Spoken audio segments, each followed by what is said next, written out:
رښتیا به وایي. الصادقین رښتیا ویونکي. نو دا څه دی؟ دا د کمال ایمان نښه ده چې یو سړی رښتیا وایي.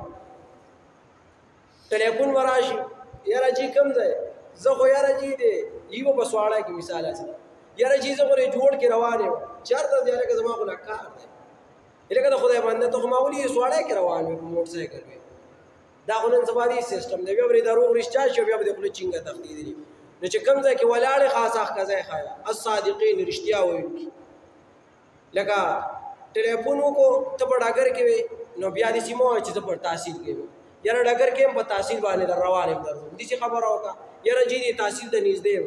که ته وایې چې دا کس خفه کېږي نو خامخا څه هیله ولې لټومه او ته درې بڼ سره را روان وې تحصیل ته راتلې هغه ته په چوک کې ولاړو، نو داسې ورته ووایه یاره جي دې تحصیل ته نږدې یم، تحصیل په دې لاره تحصیل په لاره خاص هم ته یې نو یو هیله جوړه شو. نو د هغه په ذهن کې به دا راشي چې دې پوره سلایم سره را روان دی. لیکن دا اشاره قریبه ده اوس او تا ورته بعیده ویشتې چې هغه هلته ته د بڼ سره را روان یې. نو داسې یو هیله وله پکې ولټوه، خو رښتیا وایه دروغ مه وایه. والصادقین دا د کمال ایمان نښه ده.